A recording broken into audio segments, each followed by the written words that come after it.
आज हम स्टार्ट करेंगे थर्मोडाइनमिक्स। तो लिखो, thermodynamics is the study of heat transfer in solids, liquids and gases. इसमें क्या क्या पढ़ते हैं थर्मोडाइनमिक्स में हम? Thermodynamics is the study of heat and heat transfer. किस में हीट ट्रांसफर करनी है? सॉलिड्स में, लिक्विड्स में एंड गैस में। अब ये हीट क्या चीज़ है ना? हीट क्या है? जब भी कभी आग लगाओगे तो गर्मी पैदा होती है ना? आग किससे लगाएंगे? बाय यूजिंग फ्यूल, है ना? फ्यूल से क्या लगाएंगे? फायर। फायर से क्या होता है? हीट निकलती है। हीट निकलने की वजह से क्या होता है? टेम्परेचर इंक्रीज होता है ना? तो इसमें हमने क्या पढ़ना होता है इस चैप्टर में? हीट। मेन हमारा है हीट। हीट जहाँ पे भी होगी वहाँ टेम्परेचर आ जाएगा कुछ ना कुछ, है ना? तो इसमें टेम्परेचर की स्टडी करते हैं और हीट की स्टडी करते हैं, समझे? हीट को जानने के लिए हमें टेम्परेचर को जानना पड़ता है। और हीट कैसे बनती है? फ्यूल से आग लगाते हैं, आग से हीट बनती है, हीट की वजह से टेम्परेचर बढ़ जाता है, ठीक है? अब गर्मी आई, मान लो आपने पानी गर्म किया, ठीक है?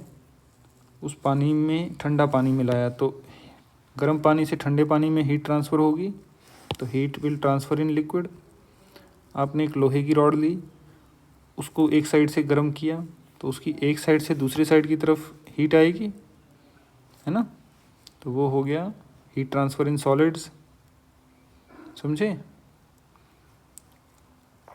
आपने एक हॉट ब्लोअर लगाया, वो क्या है? गर्म हवा फेंक रहा है, तो वहाँ पे हीट ट्रांसफ़र किस में हो रही है?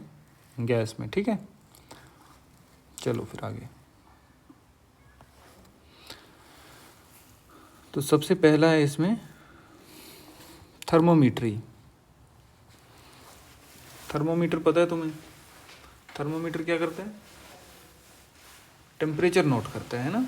हीट नोट नहीं करता है। हीट जहाँ पे भी होगी वहाँ टेम्परेचर बढ़ेगा, ठीक है? आप हीट दोगे तो टेम्परेचर बढ़ेगा, आप हीट निकाल लो तो टेम्परेचर घट जाएगा।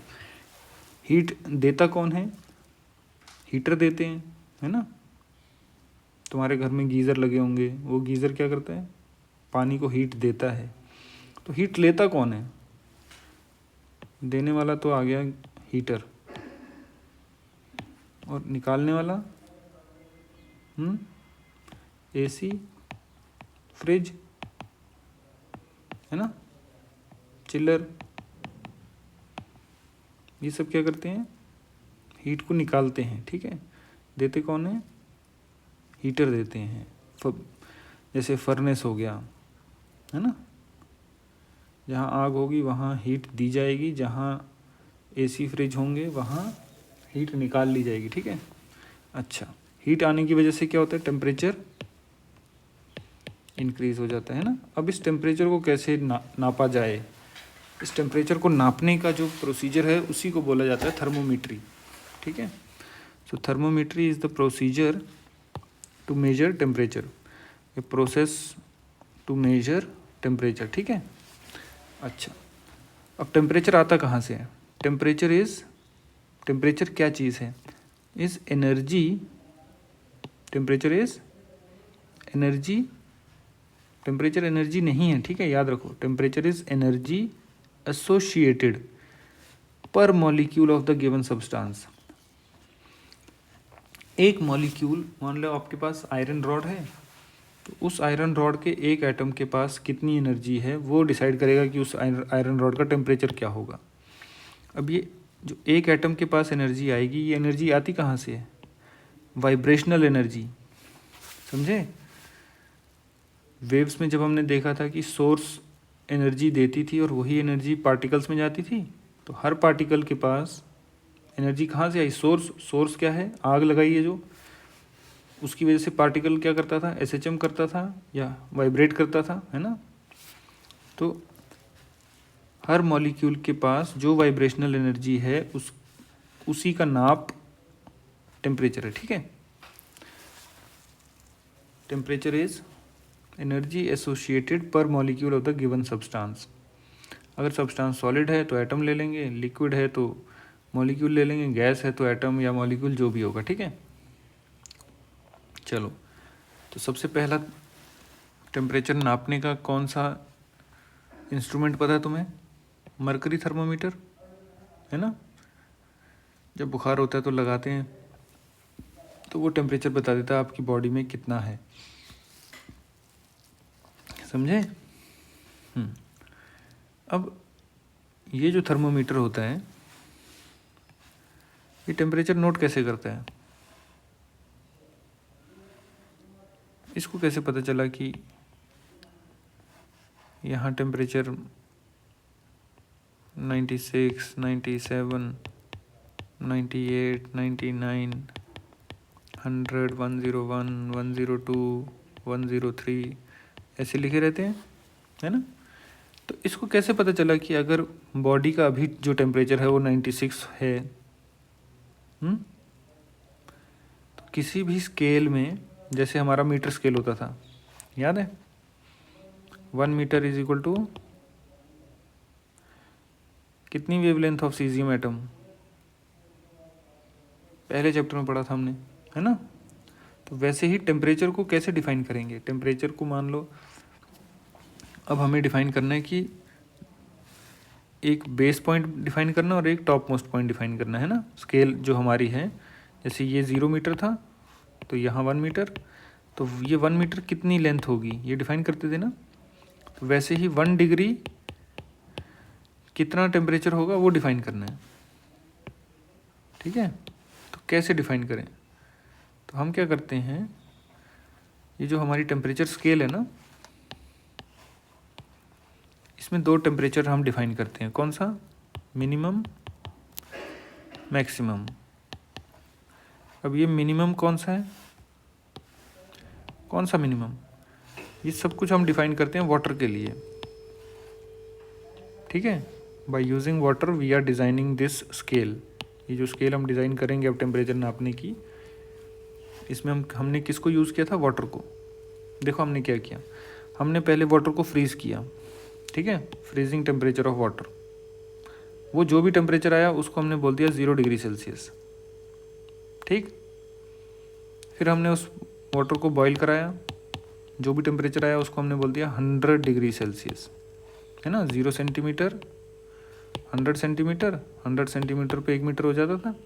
वैसे ही फ्रीजिंग पे 0 डिग्री और बॉइलिंग पे 100 डिग्री सेल्सियस। और जब तुमने इस पानी को बॉईल कराया नीचे से हीट देके, तब P0 कितना था? 1 atm दोनों टाइम पे। बॉइलिंग के टाइम भी P0 1 atm रखा हमने, और फ्रीजिंग के टाइम भी P0 1 atm रखा, ठीक है। अच्छा, अब तुमने कभी देखा होगा कि आज बाहर टेम्परेचर है 38 डिग्री सेल्सियस, कोई बोलेगा कि आज है 98 डिग्री फ़ारेनहाइट, है ना। तो अलग अलग यूनिट हैं, तो कौन कौन सी यूनिट होती हैं? डिग्री सेल्सियस, डिग्री फ़ारेनहाइट, समझे। और डिग्री इन्हीं दोनों में आता है बस, बाकी किसी में डिग्री आएगा नहीं। और कौन सी स्केल है? केल्विन स्केल, है ना। केल्विन भी पता होगा तुम्हें। फिर एक स्केल और है र्यूमर स्केल, फिर एक स्केल और है रैंकाइन स्केल। जब तुम इंजीनियरिंग करने जाओगे तो जो मैकेनिकल इंजीनियरिंग में जाएंगे वहाँ एक रैंकाइन साइकिल पढ़ाई जाती है, समझे, जिस पे हमारे बॉयलर्स काम करते हैं ना, थर्मल पावर प्लांट होते हैं, वो रैंकाइन साइकिल पे काम करते हैं। तो ये सब पहली, दूसरी, तीसरी, चौथी, पांचवी, ये क्या हैं? Units of temperature. कौन कौन सी? Degree Celsius, degree Fahrenheit, Kelvin, Reaumur और रैंकाइन, ठीक है। अच्छा, 100 डिग्री सेल्सियस पे बॉयल हो जाता है। 100 degree Celsius equal to 212 degree Fahrenheit and it is equal to 373.15 kelvin. ठीक है, केल्विन में डिग्री नहीं होता। And it is equal to 80 Reaumur. 100 degree Celsius is 80 Reaumur, 80 Reaumur. 100 degree Celsius is 672 Rankine. समझे? और फ्रीजिंग कितने पे होती है? 0 डिग्री सेल्सियस पे या 32 डिग्री फ़ारेनहाइट। केल्विन में कितना? 273.15 केल्विन। र्यूमर में कितना? र्यूमर में भी 0। र्यूमर इसी की तरह डिग्री सेल्सियस में। र्यूमर का और डिग्री सेल्सियस का 0 सेम है। 100 डिग्री सेल्सियस कितना? 80 र्यूमर। ठीक है। अच्छा, और रैंकाइन कितना?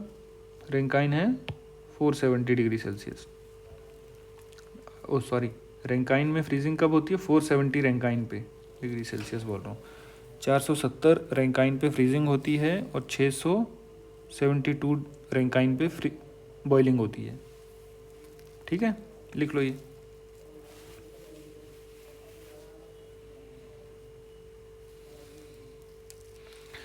तो 0 degree Celsius is equal to 32 degree Fahrenheit and 273 degree kelvin. ठीक है, चलो अब देखो, ये सेल्सियस स्केल है, ये फ़ारेनहाइट स्केल है और ये केल्विन स्केल है। देखो, हमारे पास एक टेम्परेचर है x डिग्री सेल्सियस। इस जगह पे टेम्परेचर कितना है? x degree Celsius. अब हमें निकालना है कि यही टेम्परेचर फ़ारेनहाइट में कितना होगा या केल्विन में कितना होगा। ठीक है, अब देखो, x डिग्री सेल्सियस 0 से नापा गया है ना। यहाँ से ऊपर कितना है? x degree. समझ आ रही है? तो क्या करो, ये जो है तो x माइनस 0 है ना, x डिग्री माइनस 0 अपॉन 100। 100 क्या चीज़ है? ये टोटल लेंथ। समझे? टोटल यूनिट्स कितनी है? 100। तो x degree minus 0 degree Celsius कितना बन जाता है? x degree Celsius. तो लिखो x डिग्री सेल्सियस अपॉन 100। 100 क्या है? Total number of units. तो 100 यूनिट आ रही है बीच में। दिस डिवाइडेड बाय दिस, बस ये करना है तुम्हें। और ये हर एक स्केल में बराबर होगा, इन दोनों लेंथ की रेशो। समझ आ रही है? छोटी वाली डिवाइडेड बाय बड़ी वाली हर एक स्केल में बराबर होगी, है ना। तो यहाँ क्या आ गया? x degree Celsius divided by 100 it is equal to, ये लेंथ कितनी है? f minus 32। तो f माइनस 32 अपॉन ये कितना आया टोटल? 212 माइनस 32। तो 212 माइनस 32। और केल्विन में कितना? ये कितना है जो केल्विन का टेम्परेचर आएगा? माइनस 273। तो केल्विन माइनस 273। और ये कितना है? 373.15 माइनस 273.15, है ना। तो यहाँ से देखो, इन दोनों में से क्या मिला? x degree Celsius is equal to, ये कितना बन गया? 180 और ये 100, 1 1 गया, 2 5 2 9, तो 5/9 f माइनस 32 डिग्री सेल्सियस आ गया। और केल्विन में कितना आ गया? ये 100 आ गया, 100 से 100 गया, तो केल्विन आ गया x डिग्री सेल्सियस प्लस 273, है ना। ये तुम्हें आते भी होंगे। आ जाओ आगे। ये तो हो गई, यहाँ तक हमारी बात किस पे चली? टेम्परेचर पे। अब बुक उठाना, उसमें 2-3 क्वेश्चन कर लेना टेम्परेचर चेंज करने के, और कोई पूछता भी नहीं है, ये आना चाहिए तुम्हें। ठीक है, जैसे कोई बोले कि 30 डिग्री सेल्सियस को केल्विन में कन्वर्ट करो, तो क्या करेंगे?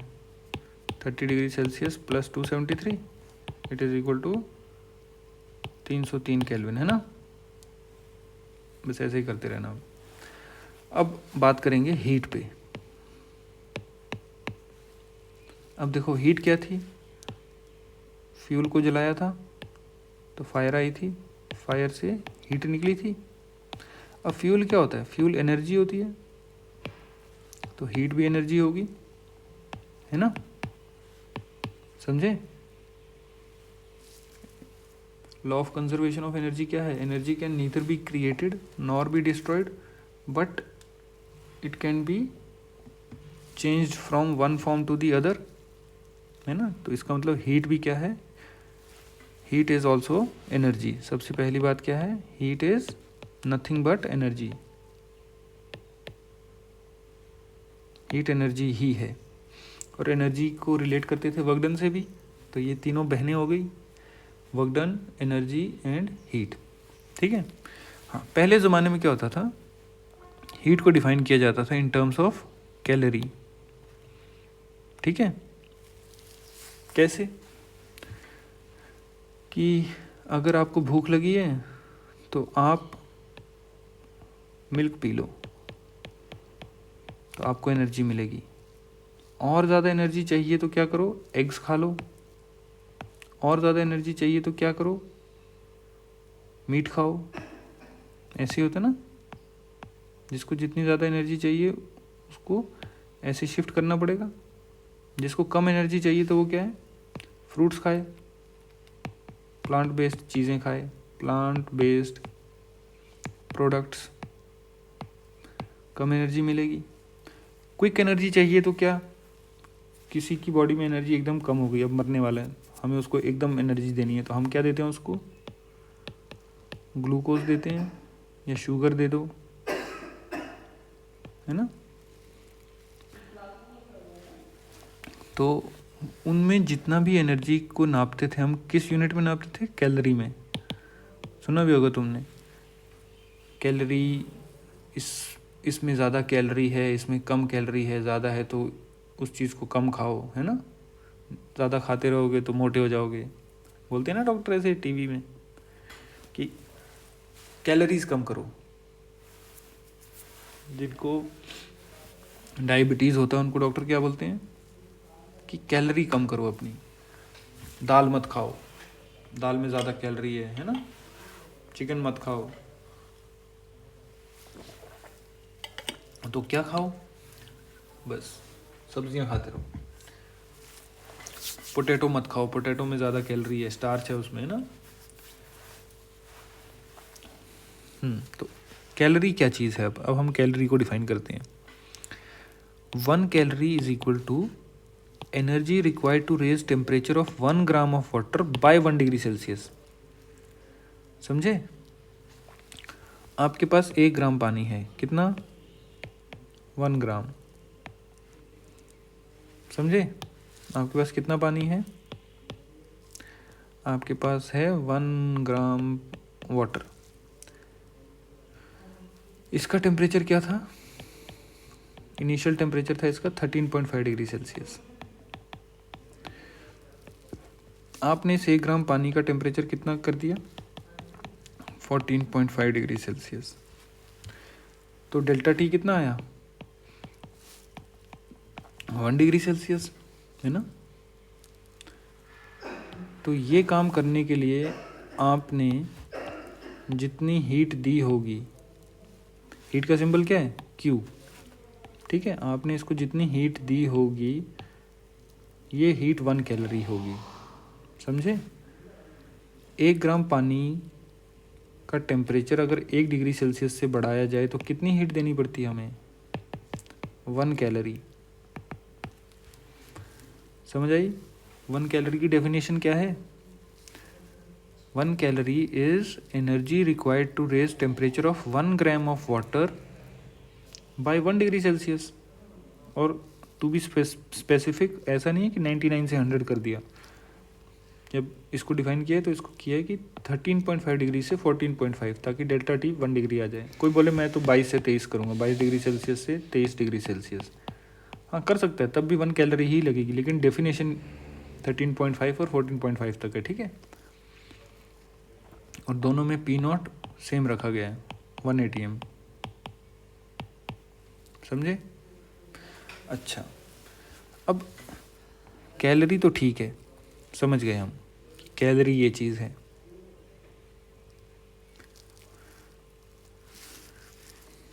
अब कोई तुम्हें बोलता कि आपके पास 8 ग्राम पानी है और इनिशियल टेम्परेचर था 13.5 डिग्री सेल्सियस, फाइनल हो गया 14.5 डिग्री सेल्सियस। आप बताओ आपने हीट कितनी दी, क्यू कितनी दी आपने? तो क्या बताएंगे? 1 ग्राम के लिए 1 कैलोरी है ना। 1 ग्राम में अगर 1 डिग्री सेल्सियस से टेम्परेचर बढ़ाना हो तो यहाँ पे भी 1 ही डिग्री सेल्सियस से बढ़ाया गया टेम्परेचर, तो 1 कैलोरी देनी पड़ती है। तो 8 ग्राम में कितनी देनी पड़ेगी? 8 इंटू 1 कैलोरी, 8 कैलोरीज देनी पड़ेंगी, है ना। बात समझ आ रही है कि नहीं आ रही? बट डेल्टा टी तो यहाँ पे भी 1 डिग्री सेल्सियस है, और डेल्टा टी अगर 1 डिग्री सेल्सियस हो तो 1 ग्राम के लिए 1 कैलोरी देनी है, तो 8 ग्राम के लिए 8 कैलोरी। ठीक है। अब दूसरा सवाल, 13.5 से हमने कर दिया 15.5 डिग्री सेल्सियस, तो यहाँ डेल्टा टी कितना आ गया? 2 डिग्री सेल्सियस। अब कितना? अब क्यू कितना आएगा? हीट कितनी देनी पड़ेगी? अच्छा, 8 ग्राम में 1 डिग्री के लिए 8 कैलोरी, तो 2 डिग्री के लिए 8 इंटू 2 16 डिग्री, 16 डिग्री बोल रहा हूँ, 8 इंटू 2 इज 16 कैलोरी, 16 कैलोरीज, है ना। समझ आ रही है बात? इसको करेंगे आगे डिटेल में, बट ये चीज़ तुम अभी समझ लो इसको थोड़ा बहुत। नहीं समझ आ रही है फिर से देखो वीडियो को, ठीक है, बैक करके फिर से देखो।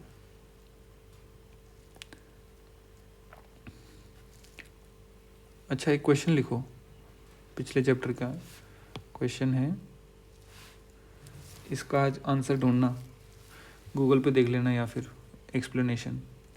क्वेश्चन है,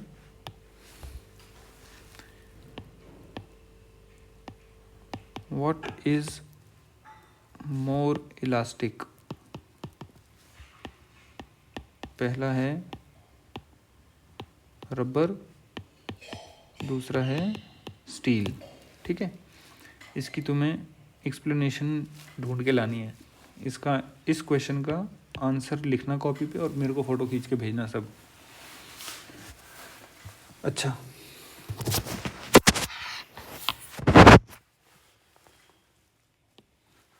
अब हमने 1 कैलोरी तो समझ ली। अब हमने एनर्जी की क्या यूनिट पढ़ी है? हमें तो याद है जूल, या फिर एक होती है सीजीएस में अर्ग जूल थी एसआई में। अब ये तीसरी आ गई कैलोरी, है ना। तो 1 कैलोरी इज इक्वल टू कितना जूल? ठीक है, तो इसको बोला जाता है mechanical equivalent of heat using calorie meter. क्या? मैकेनिकल इक्विवेलेंट ऑफ हीट, और अपरेटस का नाम क्या है? Calorie meter. ठीक है। अच्छा, इसमें क्या होता है? इसमें हमारे पास ये एक रॉड होती है, इस पे नीचे हमने क्या लगा दिए हैं? ब्लेड लगा दिए हैं। ठीक है, जैसे टरबाइन में होता है ना, वैसे ही ब्लेड लगा दी, और इस रॉड को हमने घुमाया ऐसे ओमेगा से। ठीक है, रॉड को घुमाया, कितना पानी ले लिया था? 100 ग्राम, और टी कितना लिया मैंने? 13.5, टी कितना लिया? 14.5। तो डेल्टा टी आ गया 1 डिग्री सेल्सियस। तो 100 ग्राम के लिए कितना? 100 कैलोरी चाहिए होगी। लेकिन जब इसको हमने घुमाया तो मेरा वर्क डन कितना आया? जब तुमने इसको घुमाया, नीचे डेल्टा टी 1 डिग्री मेंटेन किया आपने, तो आपका वर्क डन आ गया 420 जूल्स। ये हमने फाइंड किया। ठीक है, देखो, pedal was rotated to raise the temperature of 100 gram water from 13.5 degree Celsius to 14.5 degree Celsius. So here delta T is 1 degree Celsius. So mechanical work done on pedal in this process was found to be 420 joules. ठीक है, अब देखो 1 calorie चाहिए 1 ग्राम पानी के लिए, अगर delta T 1 degree होगा, है ना। तो 100 कैलोरी चाहिए होंगी 100 ग्राम पानी के लिए, डेल्टा टी अगर 1 डिग्री है ना। लेकिन यहाँ हमने क्या निकाला 420 joule, therefore 420 joule is 100 calories.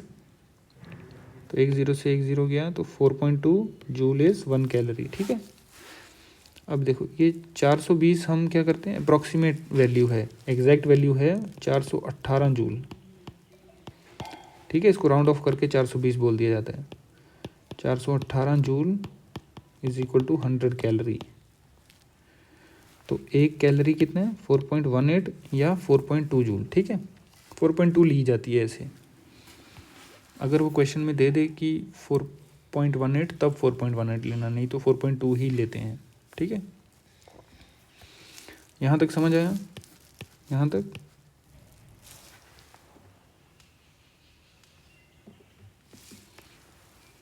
अब देखो आगे। अब एक चीज़ आ गई, specific heat of a material. ठीक है, अब स्पेसिफिक हीट क्या चीज़ है? देखो आपके पास 1 ग्राम पानी था, है ना, कितना हमारे पास क्या था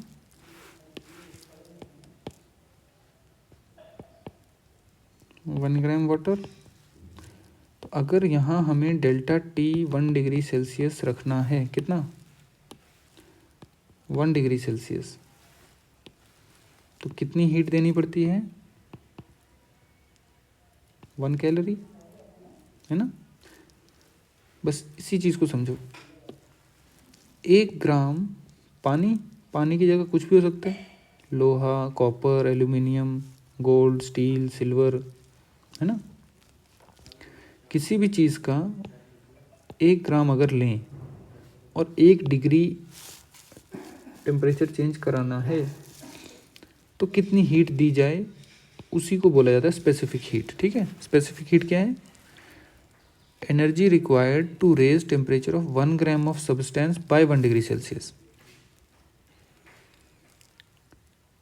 energy required to raise temperature of 1 gram of substance by 1 degree Celsius. एक ही ग्राम लेना हमेशा। 1 ग्राम का अगर 1 डिग्री सेल्सियस टेम्परेचर चेंज करना है तो कितनी हीट दी जाए, उसको क्या बोलते हैं? Specific heat of that material. And different material will have different specific heat. ठीक है, अच्छा, स्पेसिफिक हीट ऑफ वाटर कितना है? पानी जो हम पीते हैं उसकी है 1 कैलोरी पर ग्राम पर डिग्री सेल्सियस, है ना। ये तो कैलोरी में आ गई। अगर जूल में लिखें तो 1 कैलोरी कितने जूल? 4.2 जूल। और 1 ग्राम में कितने केजी? 10⁻³ kg। तो अगर जूल में दी जाएगी तो specific heat of water is 4200 joule पर केजी पर डिग्री सेल्सियस। ठीक है, इसकी यूनिट क्या है? कैलोरी पर ग्राम पर डिग्री सेल्सियस, या फिर जूल पर केजी पर डिग्री सेल्सियस। जूल के साथ केजी आएगा, कैलोरी के साथ ग्राम आएगा। ठीक है, अच्छा, स्पेसिफिक हीट ऑफ आइस। अगर बर्फ़ है, बर्फ़ का 1 डिग्री टेम्परेचर चेंज करना है तो स्पेसिफिक हीट कितनी है बर्फ़ की? 0.5 कैलोरी, आधी कैलोरी, हाफ कैलोरी। ठीक है, सेम आपके पास स्टीम है, पानी की आपने स्टीम बनाई, अब उस स्टीम के साथ खेल रहे हैं हम। स्टीम में अगर 1 डिग्री टेम्परेचर चेंज लाना है तो कितनी हीट देनी पड़ती है? आधी कैलोरी। ठीक है, जूल में कितना हो जाएगा ये? 2100 जूल। अब तुम्हें क्या होमवर्क क्या है तुम्हारे लिए? तुम्हें स्पेसिफिक हीट सिल्वर की लिखनी है, गोल्ड की लिखनी है। ठीक है, ये तुम्हें निकालनी है। अच्छा, ऐसे सोचो कि आपके पास लकड़ी है, आपको लकड़ी का टेम्परेचर बढ़ाना है तो कितनी हीट चाहिए होगी? कम चाहिए या ज़्यादा चाहिए? बहुत ज़्यादा चाहिए। क्यों? Would is insulator, thermal insulator है ना। Would is bad conductor of heat. Bad conductor मतलब जितनी भी हीट दे दो उसमें टेम्परेचर चेंज नहीं आता, वो हीट को फ्लो नहीं करने देता। As metals are good conductor of heat they have low specific heat, small values होंगी मेटल्स के स्पेसिफिक हीट की, और जितने भी थर्मल इंसुलेटर हैं उनकी स्पेसिफिक हीट बहुत ज़्यादा होगी। समझे? अच्छा, आ जाओ क्वेश्चन एक करते हैं। आपके पास क्या है, एक बीकर है, उसमें 2 kg पानी है। इनिशियल टेम्परेचर था 5 डिग्री सेल्सियस, फाइनल टेम्परेचर है 10 डिग्री सेल्सियस। बताओ हीट सप्लाइड कितनी? तो मास कितना आ गया, 2 kg, मतलब 2000 ग्राम। डेल्टा टी कितना है, T F minus T I, तो 5 डिग्री सेल्सियस, है ना। अब देखो, अगर 1 ग्राम होता और 1 डिग्री टेम्परेचर चेंज होता तो 1 कैलोरी लगती है। 1 ग्राम होगा और 5 डिग्री सेल्सियस अगर टेम्परेचर चेंज करना है तो 5 कैलोरी लगेंगी। हमारे पास कितने ग्राम हैं, 2000 ग्राम, 5 डिग्री सेल्सियस, तो कितना लगेगा, 2000 इंटू 5 इंटू 1, है ना। देखो, for 1 gram to raise temperature by 1 degree Celsius 1 calorie is required. अब ये 1 कैलोरी क्या है, पानी की specific heat S.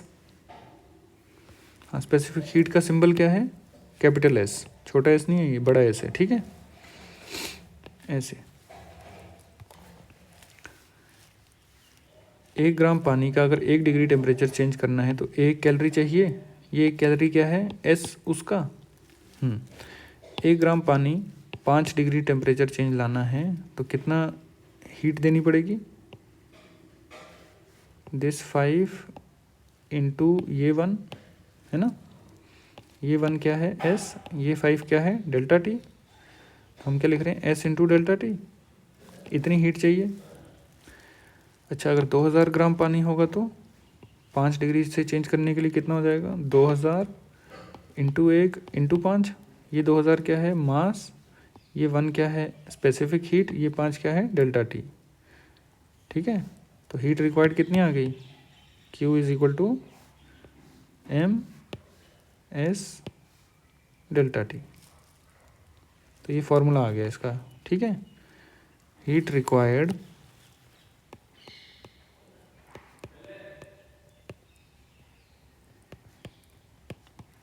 to change temperature of m grams of a substance